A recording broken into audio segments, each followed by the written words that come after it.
I'm Bill Whalen. I'm the Hoover Institution's Virginia Hobbs Carpenter Distinguished Policy Fellow in Journalism. I'd like to welcome you back to the Hoover Book Club, where we bring Hoover Fellows and friends together to discuss their latest writings. Our guests today are Bruce Caldwell and John Taylor. Bruce Caldwell is a past Hoover Institution Distinguished Visiting Fellow. He is a Duke University economics professor and the founder of that school's Center for the History of Political Economy.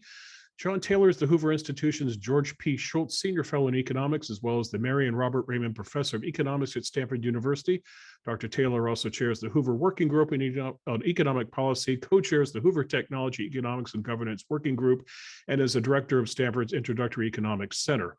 They're here today to discuss the release of a new book from the Hoover Institution Press, Mont Pèlerin 1947, Transcripts of the Founding Meeting of the Mont Pèlerin Society. Bruce Caldwell edited the book. John Taylor, who is a past president of the society, wrote its foreword. Gentlemen, thanks for taking part in the book club. Great to be here.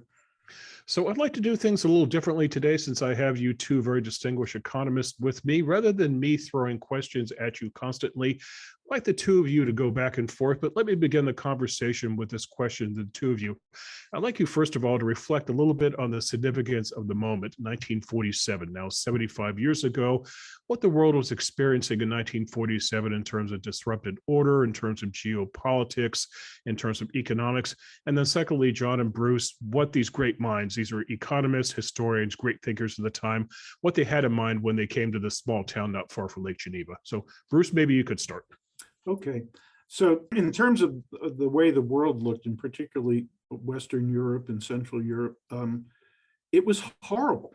It was absolutely horrible. Although the war had ended in 1945. By 1947, things had not changed that much for the better.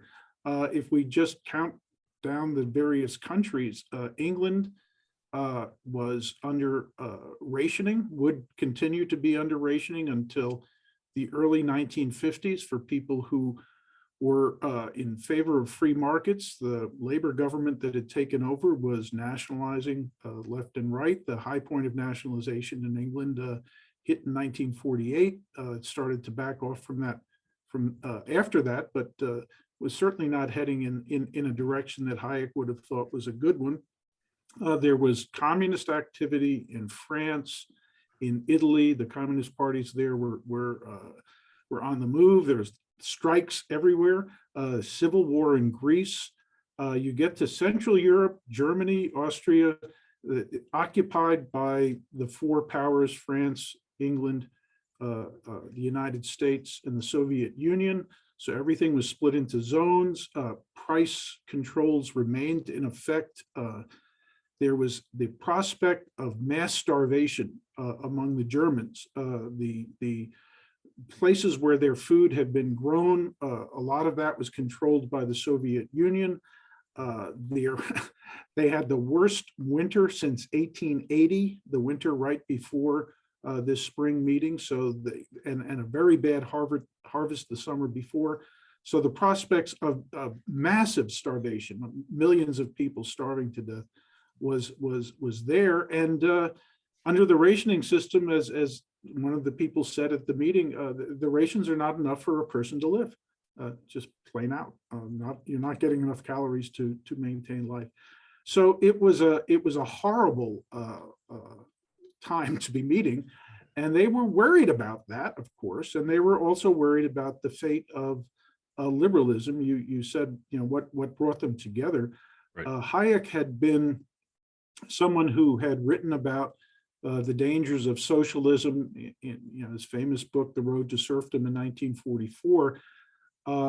And he kind of piggybacked on his fame from that book to gather together mostly people that he knew, almost all of them, in one way or another, maybe not personally, but certainly through academic channels, who shared his view that Western civilization itself was, in fact, in danger, but certainly anyone who had a viewpoint that favored liberal democracy, they were worried about its future, and they wanted to see if they could get together these like-minded people to discuss the future. What's the best way to go forward, and so on. So that was the impetus behind the meeting. John? First of all, I think Bruce's summary is terrific, and the way the book is put together gives real life to what he said, the actual what people said at the time and who they were.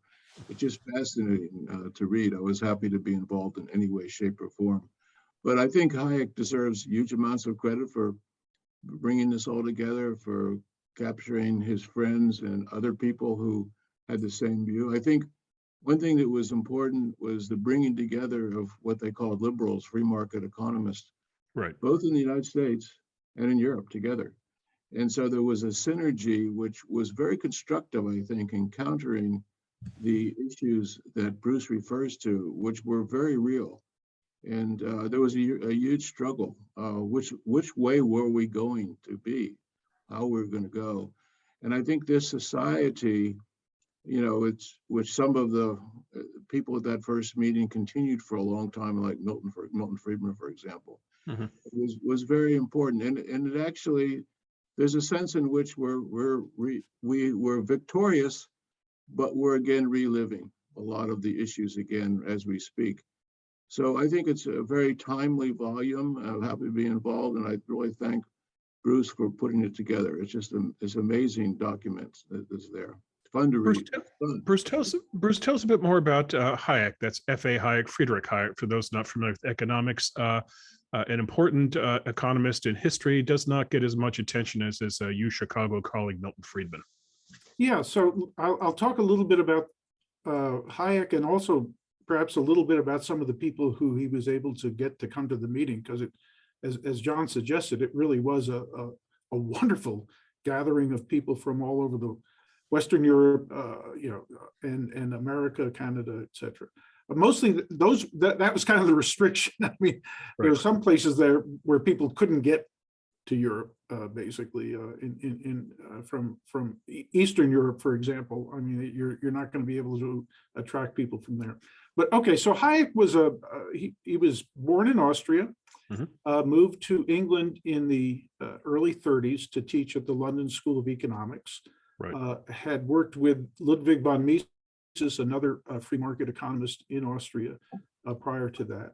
When he was in England, some people who have heard his name might have heard about his debates over basically macroeconomics in the early 1930s with John Maynard Keynes. Towards the middle of the 30s, he became increasingly worried about enthusiasm for socialism. Remember, it was the Great Depression in the 1930s, so a lot of people who were looking at trying to figure out what the best economic setup should be, said, well, a free market system seems to be collapsing. We don't want to go the route of communism or fascism, so certain ideologies that were in place on the continent. So socialism seemed like the reasonable middle way. This is the proper way for us to go. And certainly the British intelligentsia embraced socialism almost to a person. So in the 30s, he started writing articles about the limits of socialism as a setup, public ownership of the means of production, how inefficient that was, the potential for limits on freedom when you put all of the power in one place, and this became kind of the theme that he extended in The Road to Serfdom. So it was with that history that he tried to bring together the people that he did in 1947. So let me just run through some of the names. So yes. I mentioned some of the Austrians, so Ludwig von Mises, but also Fritz Machlup was another Austrian economist who was there.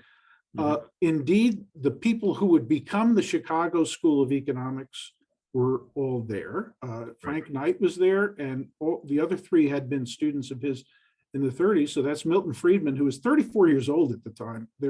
We have pictures in the volume as well that were taken at the meeting, and it's wonderful to see Milton Friedman as this fresh-faced young man, basically. George Stigler, our director, all three of them were there. People who are affiliated with what has come to be called ordo-liberalism, so the German variant of liberalism, Wilhelm Röpke and Walter Eucken were there.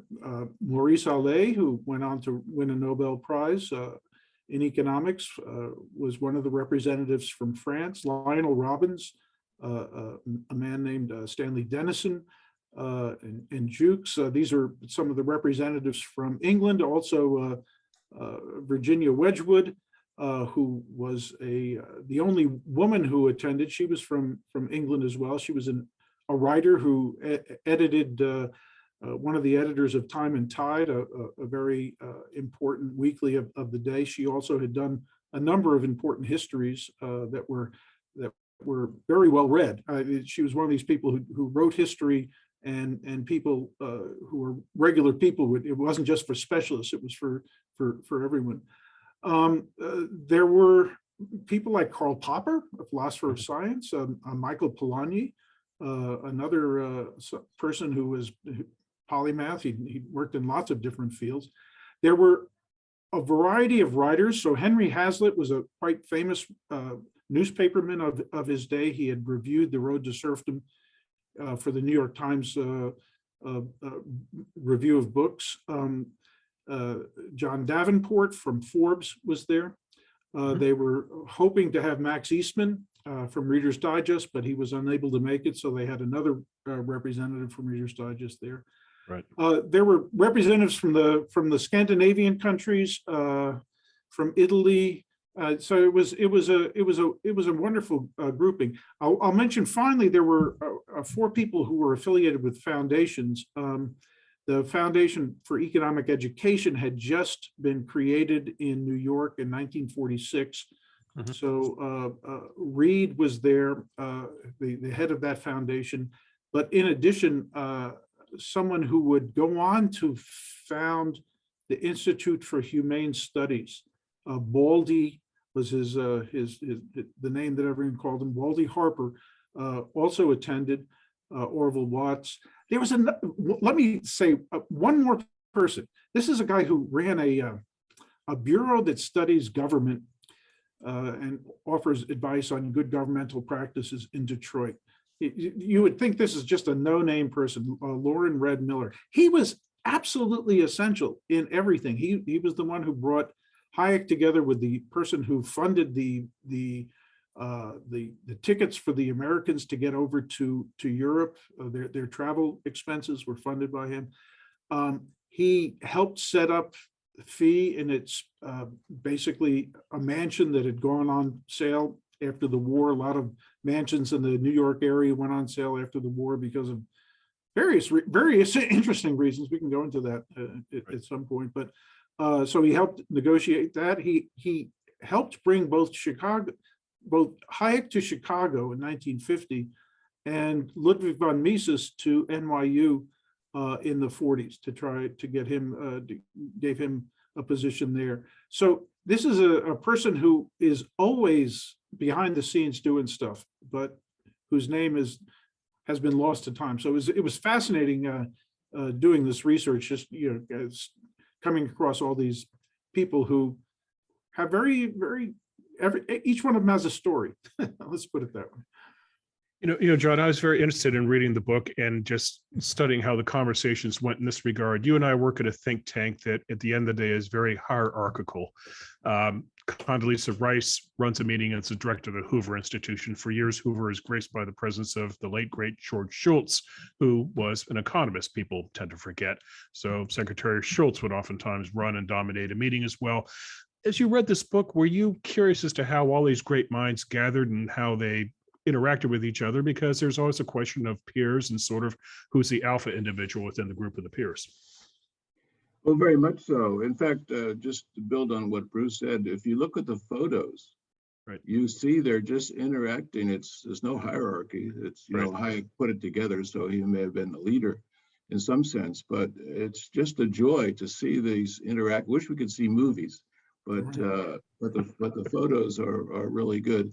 And I think that's the key to modern discussions, to allow the free flow of information. And that's my sense of what leaders are trying to do at think tanks. And there may be hierarchical, where everything's hierarchical these days, but I think the more that you can just encourage this kind of discussion now, it's free flowing. And I think it's important. I'd say Actually, one thing, I don't know, you probably can't, if you can't see the video, you can't see on these license plates on my left shoulder. Those are Milton Friedman's license plates. MV equals PY, I see it, yeah. And it's a California plate. The highway patrol would take down the equal sign or 2 pieces of tape, and the next day Milton would put it back up, MV equals PY. But it's very much, this is a society that's been around 75 years. It's just incredible. But because of this free flow and let's do it, we need to do it. There are problems to address. There are problems right now. I think the funding is actually important. Bruce referred to that. I wrote down something in the book. Friedman said, Milton Friedman, why limit our numbers? Let's use whatever money we can get together. And I think that was the philosophy. We had a good discussion. It didn't matter that much where it was, how we got there, as long as we got there and had the discussion. So I think that's the key. You encourage free flow. The hierarchy is not important. Of course, people like Hayek and, for that matter, Condi Rice, who runs Hoover Institution, have huge things to add, but it's not just because they're the leaders. Gentlemen, explain to me what happens in 1947, that meeting, and how that affects everyday life here in America and around the free world. So there were 10 substantive topics that were dealt with in sessions. Some of these topics spread over 2 sessions, some only were for 1. And the first week, the first 5 sessions were ones that Hayek had chosen. And his very first session was free enterprise or competitive order. And this was devoted to an economic question, broadly conceived. These are liberal, in the classical liberal sense, economists. To what extent do we just want to have what might be called laissez-faire versus other ways that we would want government to intervene, and on what principles could we establish to say when we might have certain types of intervention. So that was kind of the point of that first meeting. And there was a move. Most of the people, except for Ludwig von Mises and some of the foundation people, would have been on the side of competitive order. Now, this didn't mean that they were, rabid interventionists by any means, but they wanted to have, certain types of problems that have been associated with a free market economy addressed. So some of the topics that were indicated in, for example, Aaron Director's talk there was, is monopoly a problem? If to what extent is it a problem? If it is a problem, how do we deal with it? Hayek in his talk talked a lot about patents, copyrights, things like that we today call intellectual property. And they weren't necessarily proposing precise solutions as much as saying, here are some problems that have been identified. They may be real problems, they may not be real problems. That's one question that we want to take up. And secondly, if they are a problem, what sorts of policy responses might we have that would be consistent with liberal principles? So some of the others that were discussed by Director were the question of associations. So here he was talking both about corporations, associations of people in terms of corporations, as well as labor unions. Another topic was monetary stability. Remember, well, it had just been through the war. The Great Depression had preceded it. So this was a live topic, to be sure, as it always is, but it was particularly a live one at that particular point in time. And then one that resonates today, I'm sure, in terms of lots of public policy discussions about inequality. To what extent is it a problem? How do we deal with it in a way that would be, again, consistent with liberal principles? And one of the things that Hayek said in his introductory remarks was, we're not here to agree with each other. We're here to debate these ideas. And if we have lots of different opinions, that's great, because maybe it will help us get to the truth better. So that was just the first session. I'll go through and mention what the titles of the other sessions, and then maybe just comment on the very final session, its relevance for today. So his other 4 were history and public education, something that is very alive today in the academy with the 1619 project, for example. You know, how do we interpret the history of a particular country? You know, what role do various institutions play in the development of a country?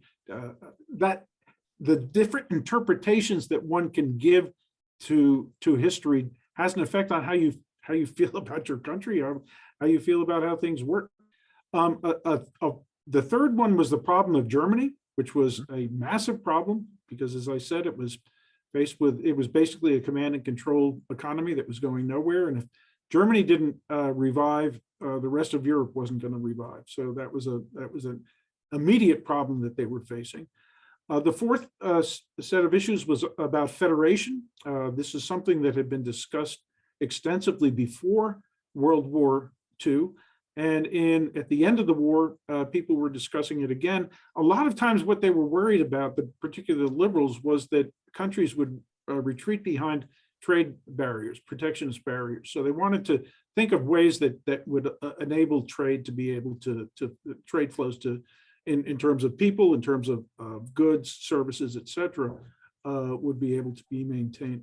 And finally, the final one, which was on Good Friday and led by Frank Knight, who was basically an atheist, was liberalism and Christianity, trying to discuss what their relationship was. So that in Europe in particular, there had historically been this opposition between liberal thinkers and Christian thinkers, particularly the Catholic Church. Right. And so the way that Knight would pose the problem is, well, you know, liberals find truth to be the most important thing, whereas faith is the important thing for believing or practicing Catholic. So if you come to a disagreement, there's really not any way to resolve the problem.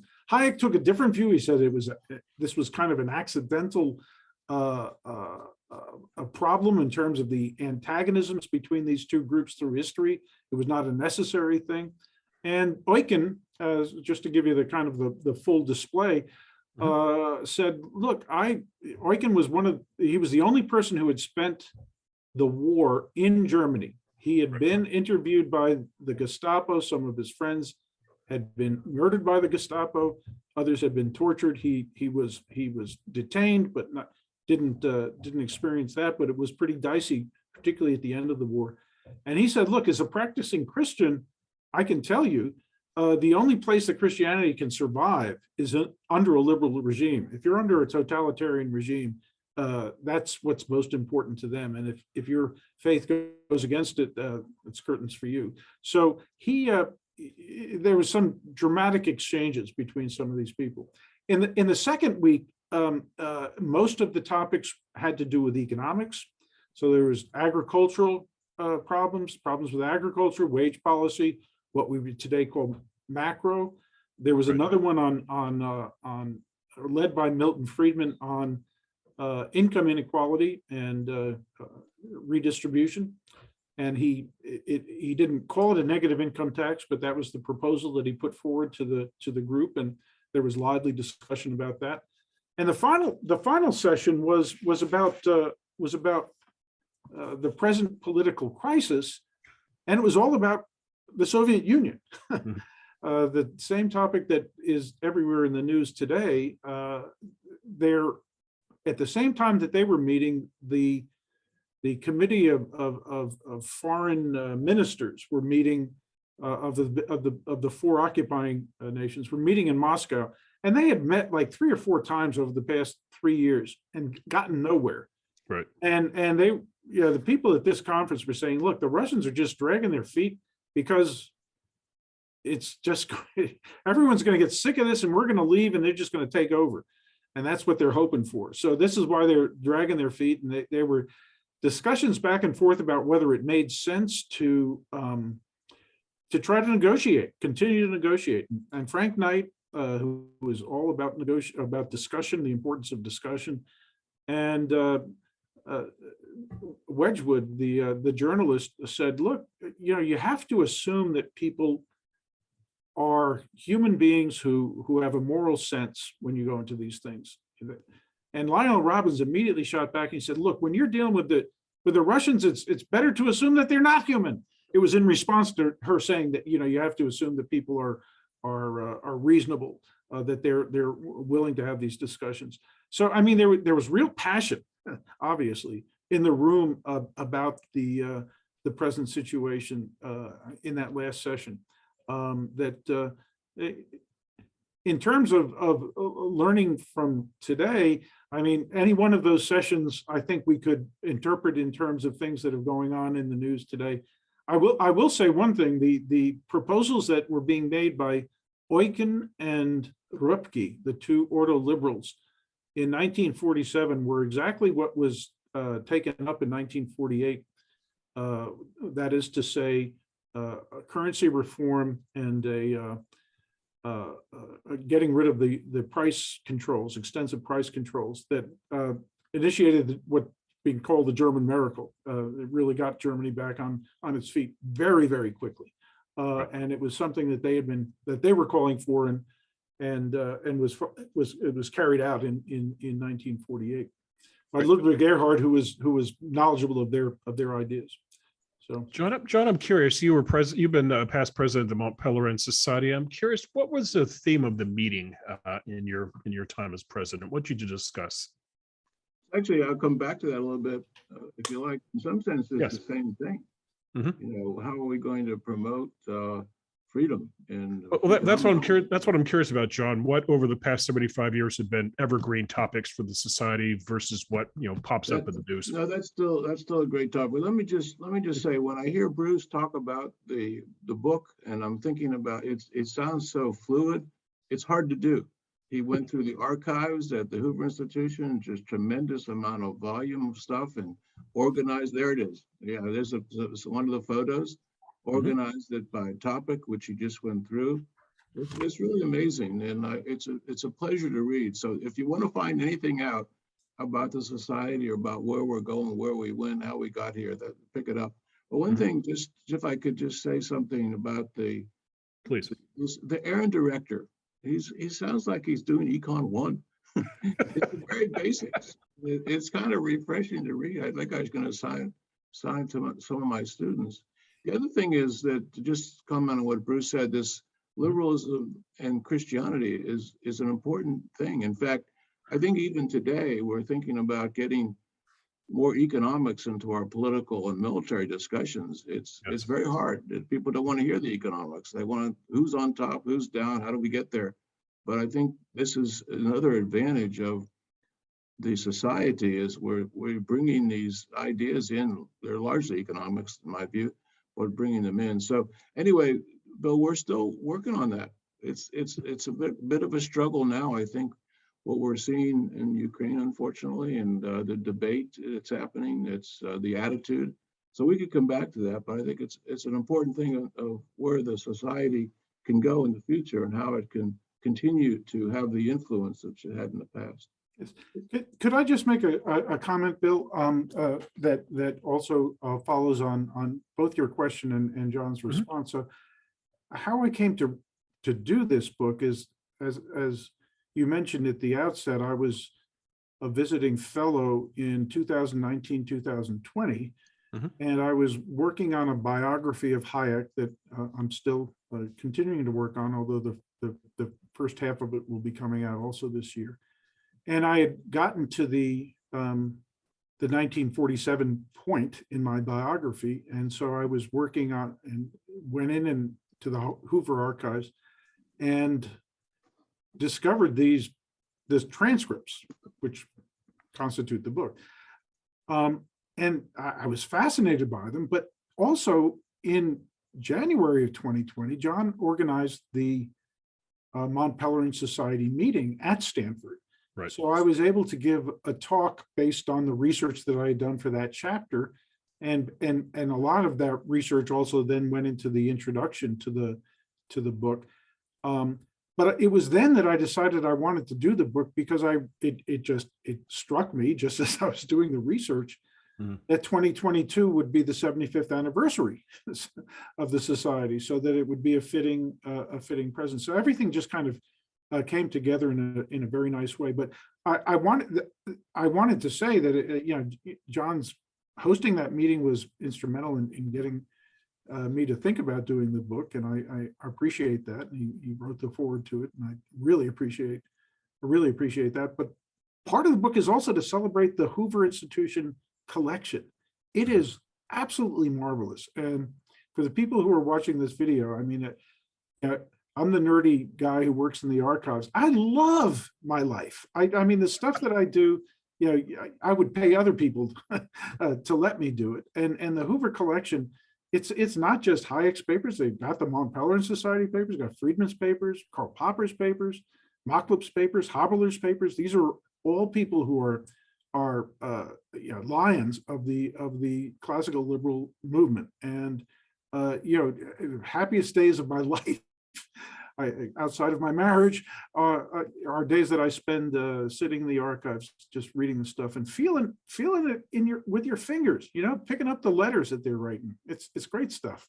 Great stuff. I think, Bruce, what you've been able to do in this volume is to capture some of that. So people don't have to go. We hope they go, but they don't have to go. They can, in one book, they can open. I have to hold up another book. You mentioned Milton and George. Choose Economic Freedom. I'm sandwiched between George Shultz and Milton. At the last meeting we had, as Bruce indicated, it was a session with George and me. It was called Choose Economic Freedom, which is a replay of what the society is all about. But we could not have anything without Milton, so he's there too. I would encourage our viewers, by the way, to go on the Hoover website. There's actually a transcript of John Taylor's conversation with George Shultz, in which the two of you talk about a lot of American economic policy over the past 60 or so years. And I find that to be a very fascinating read, John. John, you mentioned in passing, you mentioned Econ 1. Our viewers should know that you teach Econ 1 at Stanford. I'm going to embarrass you now by telling our viewers that you're something of an institution on the campus, dare I say a legend. John will deny this, but the man has had T-shirts printed in his honor by students. That is high praise by kids, I think. But John, I'm curious, and Bruce, I'd like you to weigh on this too, under the subject of kids today. You are both working at prominent American universities, and you have bright young minds coming to your classes to learn about economics. I'm curious, when they come into your class, what preset notions they have.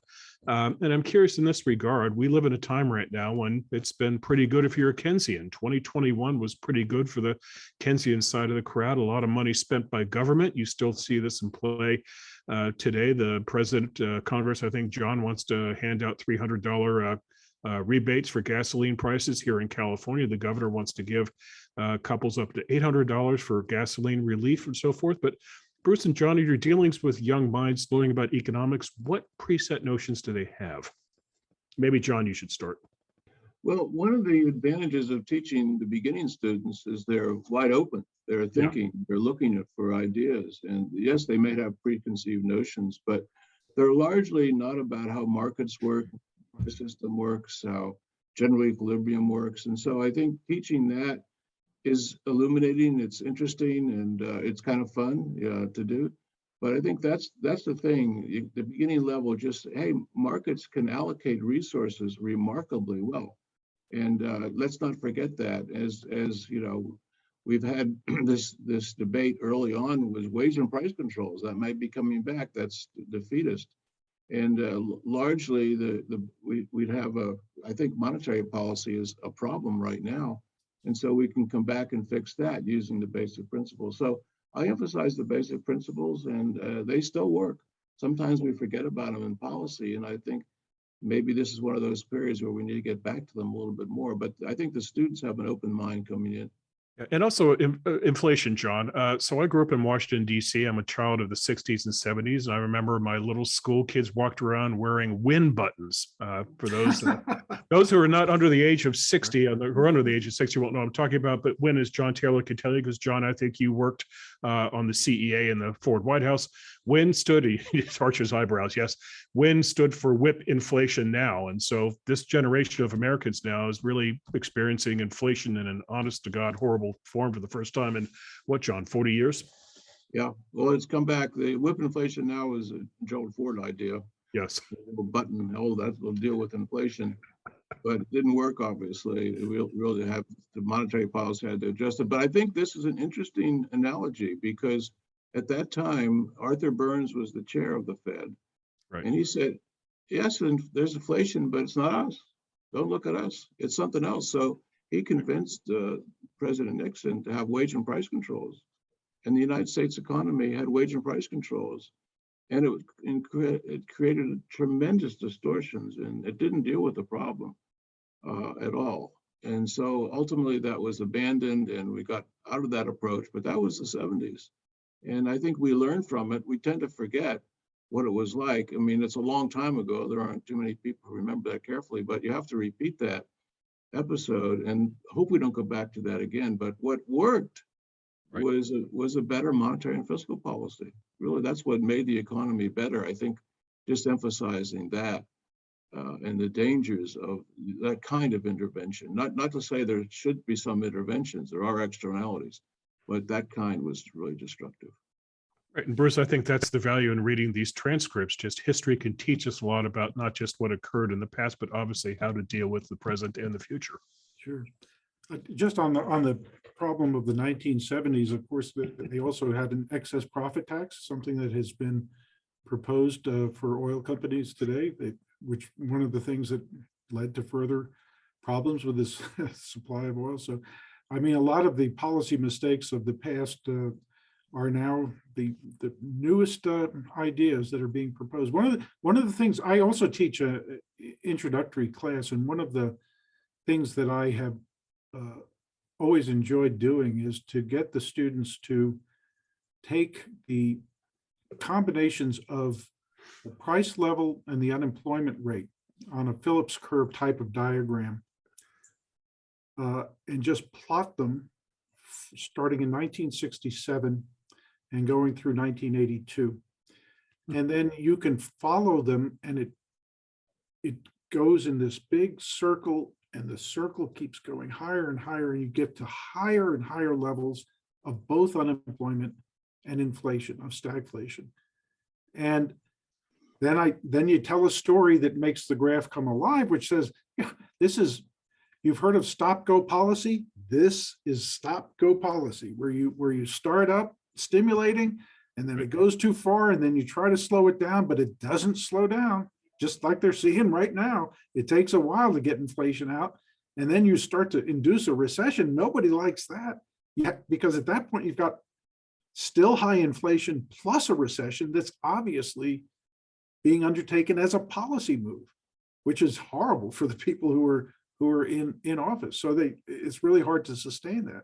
And it really did take Volcker coming in and just saying, we're going to put a stop to it in the early 80s, very painfully, not only in the United States, but throughout other countries were hurt quite a bit as well from that. So, I mean, there's history never repeats itself, but it sure sometimes does things that make you think, well, maybe we can learn something from this. Yeah. Well put. Yeah, no, I agree. Just one thing, that episode in the 70s and the 80s, it was not just the Fed. You had support from the White House and from the whole government, and it ultimately became an international thing. It ultimately became, this is something we can improve more generally. So now we're drifting back the other way. I think we can undo this without the great damage that Bruce was referring to, and it is a worry, but it's more global. The economy is more integrated. I mean, think of this medium we're using right now. It's just amazing what's happening. And people are learning, they're following the bad steps and the good steps. So we need to take that into account when we make revisions. And that comes back to this great society. It's a global society. It's not just one country, it's across borders. Right. Let's continue with the global theme, John. We have colleagues at Hoover who are very fond of using the phrase Cold War II. And they use it with regard to talking about China. Now, if you can compare a Cold War II with China versus a Cold War I with the Soviet Union, there are similarities. There's an ideological difference of opinion. There's obviously a military competition, but John, it seems to me that there's a much larger economic component than there was with the Soviets. And you see this when you get into conversations about what to do with China. If China does something errant with regard to Taiwan, would we do economic sanctions? And the pushback immediately is, oh my God, we cannot consider the global ramifications of doing so. So perhaps you could spend a couple of minutes discussing just the economic competition that is going on right now. Well, it's very real. And I think to some extent, the reforms in China, they're a little old at this point, but they were very instrumental in China growing more rapidly. We used to talk about them all the time. Right. Now I think they're drifting away from those, and people are thinking about is this the right way to go? Maybe we should do more of that. And of course, Russia's brought into the picture as well. But I think here's where it's so important to emphasize the economics, because what's the focus is now is really military and political. And you got to just, some of my experience, I worked in the Treasury, went to many meetings in the Situation Room, and I'd raise the economics, and Secretaries Rumsfeld and Powell would, oh, there goes Taylor again, talk about the economics. And it was just a little bit of word and edgewise, but it was very important. I think it's maybe more important now, because you can see the successes, and we don't know as much as we should about how these other systems are working. But I'm very much of the view, if you look at the successes in the United States, just look at the technology, we should be holding back our best technology. But I think that works, and just has to be emphasized to students as well as everybody. You know, I really enjoyed my time out at Hoover for the archives, but also to attend the various small conferences, speakers, all these different events that took place there. And what was so instructive to me is, yeah, I'm trained as an economist like John, so I tend to see things through those glasses. And at Hoover, you've got a number of people who see things through different glasses.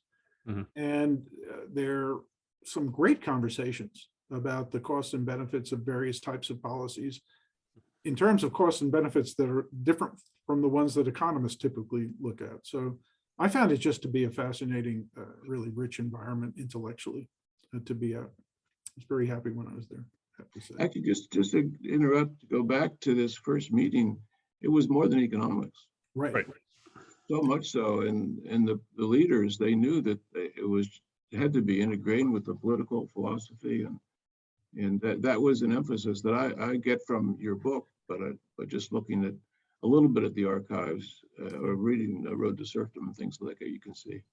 Oh, no, that's a great point that John raises, and again, it gets back to the nature of 1947. It's, yes, Western Europe is just in a terrible situation given the devastation of the war, trying to rebuild an economy, trying to figure out if the Soviet Union is going to invade all the way to the Atlantic. You've had upheaval back in the United States as well, people coming home from the war and going back to college, all sorts of great questions about society moving forward. Guys, do you think 75 years later, do you think the world is more complicated or less complicated than it was in 1947? Bruce, you start. I mean, I could argue both sides of this, because on the one hand, life may have been simpler back in 1947. You can maybe say no internet, so maybe things were just maybe a little more, I don't know, civilized or dignified. On the other hand, we have a lot of thorny problems here in 2022. Yeah, so I think life is more complicated now, for sure. But you have to be more fine-grained in which dimensions do you want to look at it. And yes, and I have to say, as an historian, those are the kind of questions that maybe after I've finished the second volume and I get to the end of Hayek's life, I'll be able to reflect better on that. But I have to say, I mean, it was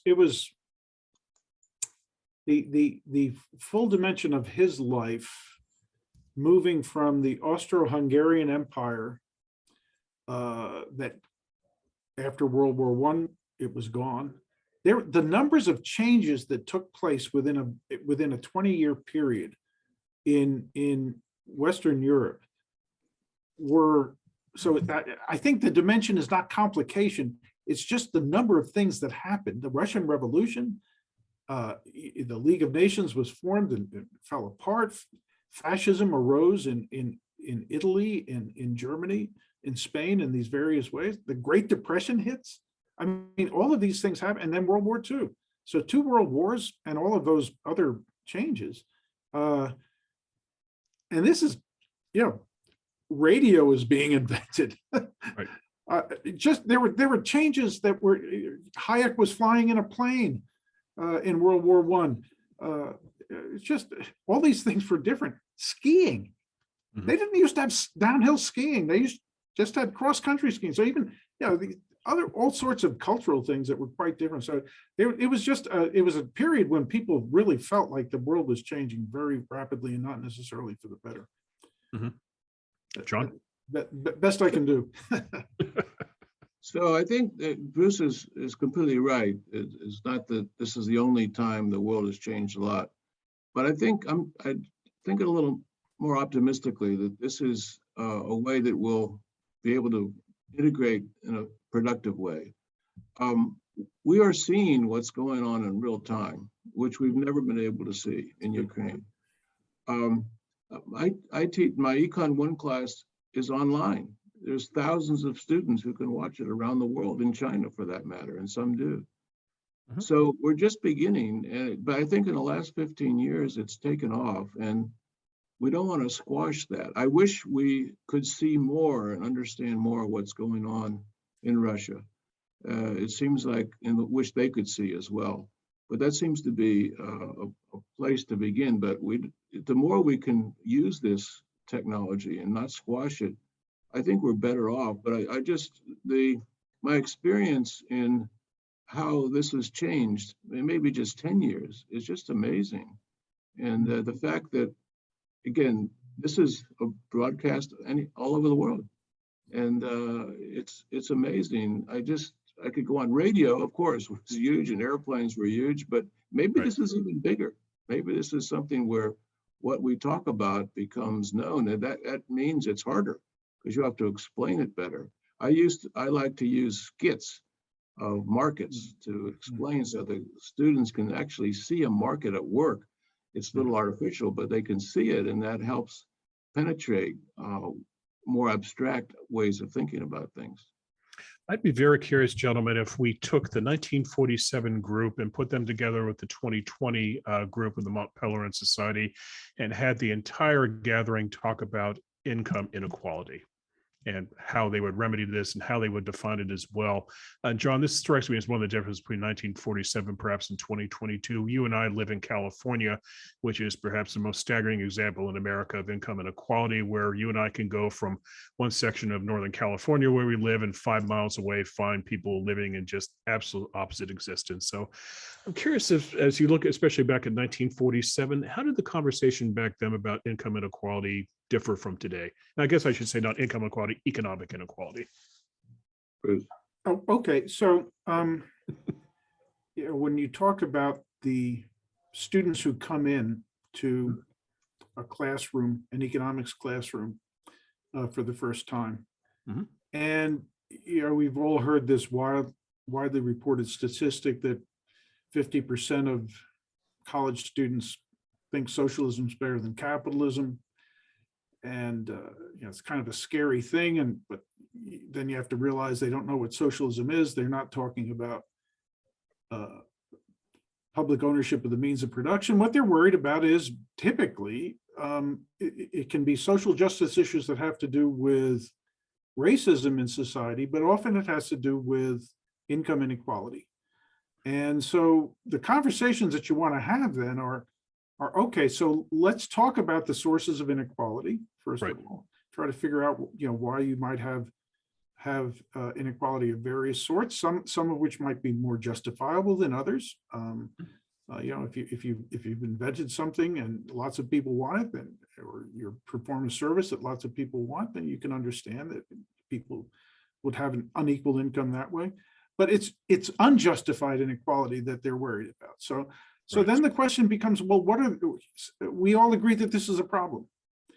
To some extent, we might disagree on the extent, but we can understand this problem. What are the best ways to address it? And that's precisely the question that they were asking at this 1947 meeting. And I think that economists ask in their classrooms, when you're talking about differences in income, is the minimum wage a good way to go about addressing that?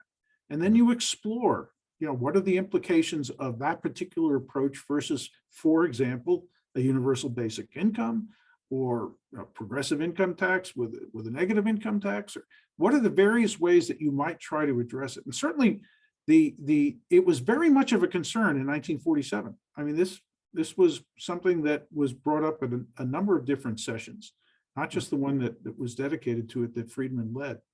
But it was widely recognized that, if you're an advocate of free markets, people who are critics are going to say, yeah, that's good for you because you're rich. What about people who are poor? What sorts of policies do you have for them?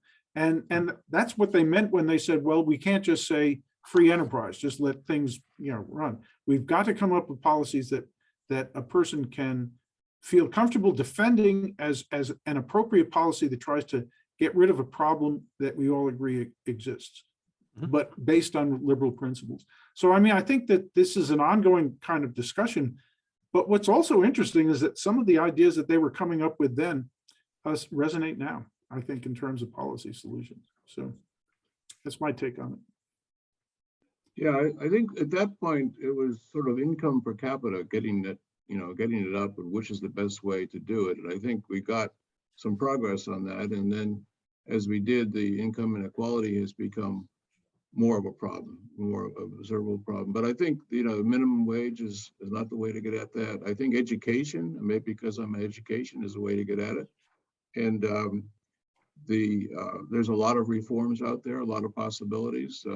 Many people in the Mont Pèlerin Society were interested in trying to have better education for people, and a lot of that is related to school choice. I think going back to the online, imagine if wherever you are in the world, you can get Bruce's history and what he has to say. It's just tremendous improvement. And there's a question of choice. How do you decide? How do you know about Bruce? And that becomes a marketing issue. But if you just pick up the newspaper today, you see so many advances and so many ideas that I think can get around this. It can give people the opportunity to advance, and then you can focus on the people that are a problem. It's actually quite obvious here where I sit in California. You see 10 cities, you see San Francisco in difficult situation. This main road, El Camino, is it's called the King's Highway, and it's just lots of trailer parks and things like that. Yeah. It's interesting. So the Mont Pèlerin Society meets in Oslo in the first week of October this year. The theme of that meeting is Liberal Institutions and International Order, Renewing the Infrastructure of Liberty. I'm curious as to your thoughts on what you think topics should be for this under this rather large topic. Let me throw a few at you, then I'd like you to expand or shoot down my ideas. I think there should be a conversation perhaps about autocracy, given what we're seeing in Ukraine and seeing what China is thinking on its side. Perhaps a conversation about alliances. The invasion of Ukraine has had this rejuvenating effect on NATO, so perhaps it's time to examine NATO. I think Zelensky in his speech to Congress, John and Bruce, talked about the creation of an international order of democracies to respond immediately to crises such as his. John and Bruce, perhaps a conversation about the global economy, how just countries are now intertwined as in ways in which they have not been in the past. Building on what you said earlier, John, maybe a conversation about wokeism, something which I'm sensitive to here in California. Also, given that we're talking on Zoom, the change in work. You see companies like Google and Apple struggling with their workforces right now over one simple issue. Will you please come back to the office? And workers pushing back and saying, no, I might do it 2 days a week, but I really prefer to work out of home if I can. So what am I missing here, fellas? What other topics do you think should be discussed? John, I'll give it to you since you're closer to the leadership at MPS. No, not really. I think all of those topics are in principle there, but I think the most important thing is we are in a situation which is reminiscent of 75 years ago, a struggle of which approach to take. It's different now, but I think coming back to the basic economic freedom, they didn't mention that specifically. I think that's an important thing to emphasize. And there's different ways to go about it, and how do markets work, examples and things like that would bring together the people who were there in 47 and the current people. But I think that's important. I think the other things you mentioned, Bruce, are more political. The alliances, NATO, and things like that. That's important because that's how you deliver Right. the economic freedom or the freedom more generally. But I think that should be the focus, and I think in some sense I don't want to say we should just replay 47. We should read Bruce's book before we do that for sure. But it's an important thing to think about, and I think some of your ideas are good. Bruce, would you take the same topics in 1947 and repeat them 75 years later, or would you add or subtract? Yeah, so I can't really add anything to what John has said. I think he's put it very well. I do know that there will be one session at the Oslo meeting, which will be on Mont Pèlerin 1947, where I'm actually I think I'm either being interviewed or I'm given a talk about it. So whatever you come up with, Bill, I hope it doesn't knock my session out. I mean, I hope you're not too persuasive. If you write in to the leadership and try to. I think I'm probably too political for the leadership, I think, on some of these topics, but. Okay. Oh, so you will talk about 1947. That's good. I actually think that I think it's okay to say this, that a deal has been struck where they always give you a kind of a goodies bag when you arrive at the meetings, and I think they're going to give copies of the book out in the goodies bag. So that will be a nice thing. So go to the Mont Pèlerin Society meeting, and you can get a copy of the book that way, or you can get it on Amazon, I'm sure, or through Hoover. Mm-hmm. Okay, John, any further thoughts? No, I think this is by the way, you should come, Bill, and interview people. You're great. Yeah. You're great at this. Yeah. I'd like to do that. It's a final thought, gentlemen. We just have a couple minutes left here. Very simple. I'd like to know what's on your mind these days vis-a-vis your teaching and what you're trying to impart. I don't know, John, if you go through this annually when you reflect before you begin a new school year, but what do you think is kind of your mission this year in terms of being an educator? Actually, the truth is the mission of teaching basic economics doesn't really change. You have why markets work, where they don't work, how do you explain it? I think one difference, which I alluded to before, is international, which is we're coming together more than we have in the past. Right. And I think emphasizing that, also using this technology and how do we use it, that bringing in the artificial intelligence issues and the economics together is fascinating. And so I plan to do more of that in the future. I think it'll happen more, but that's an important aspect of what's different about the world now compared to even 10 years ago. Okay, and Bruce, I'm going to give you the last word and give you a couple minutes to answer this question. If you had a few minutes with Friedrich Hayek to explain what is going on in the world in 2022, and I know this is a very complicated question for just a couple minutes, but how would you explain today's world to Mr. Hayek? Okay. Well, before I answer that, let me just say that I'm teaching a new course for the first time in many years. It's called Liberalism and Its Critics. And because liberalism is being criticized from the left, as it always has been, but also very much from the right, which historically it has been as well. Right. And it is fascinating to read through the various types of criticism. Some of them have changed, some are new, a lot of them are old. And we're just going to have the students, 18 students, a sophomore level class, so they will have had Econ 1, but not much more, and just have them discuss these various takes and see what they come up with. If I had a conversation with Friedrich Hayek about today, was that what you asked? Yeah, what a final question. That's a killer. Well, I mean, let's get past the obligatory having to explain to him what an iPhone is and what the internet is, that sort of thing. But just in terms of economic conditions, what would you impart to him? Well, I think he was somebody who was always worried most about inflation. And he was warning that inflation's coming. And then it didn't come for a long time. And then in the 70s, it started to come full bore. And that's when he started writing about monetary stuff again. So I think he would look at the world, he would say, yeah, Russia was a problem back then too. You know, I mean, we had that problem back then, but the real danger in his mind would always be getting the monetary institutions right. And in the 70s, he actually was worried about the monopoly of of the Fed. So you know, he would probably have some choice things to say about monetary policy or its absence. And John, I'm going to give you the last word with this question. If you attend that great university in Durham, North Carolina, they will tell you that Stanford is the Duke of the West. If you attend the great university in Palo Alto, California, they'll tell you that Duke is the Stanford of the East. So it's your chance, Dr. Taylor, to settle this debate once and for all. We have great institutions in the United States, and these are two of them you're talking about, but there are many more. And there's many places people can go and get great educations. Think about the education, and that's the important thing, no matter where you are. Yes, that is a great answer, Dr. Taylor. So, gentlemen, I'd like to thank you very much for taking time out of your busy schedules to take part in the Hoover Book Club. Congratulations on this really fascinating account of history.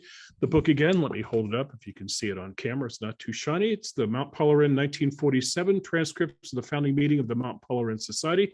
You can purchase it online, including the Hoover Institution's website, which is www.hoover.org. You can follow Bruce Caldwell on Twitter vis-a-vis the Duke Economics Department, and that Twitter handle is @DukeEcon.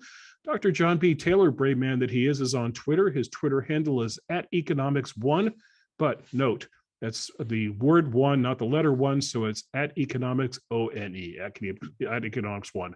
For the Hoover Institution, I'm Bill Whalen. Thanks for watching today. Thanks very much. I've really enjoyed this. Thanks very much.